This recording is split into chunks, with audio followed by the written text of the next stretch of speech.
Do y'all ever have those days where you really don't want to go to the grocery store to get stuff for dinner, but you also don't want to spend your life savings on DoorDash, so you just scrounge around the fridge and throw something together?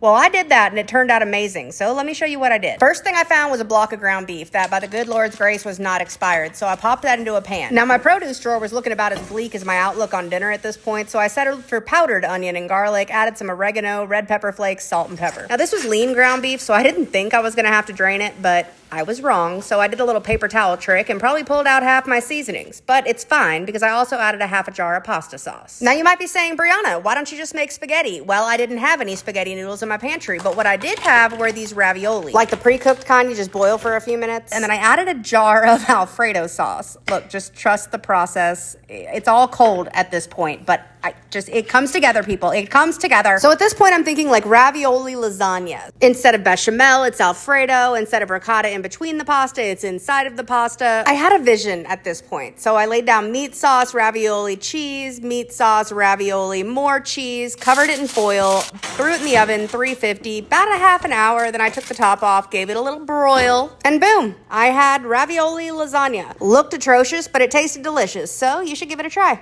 Okay, bye.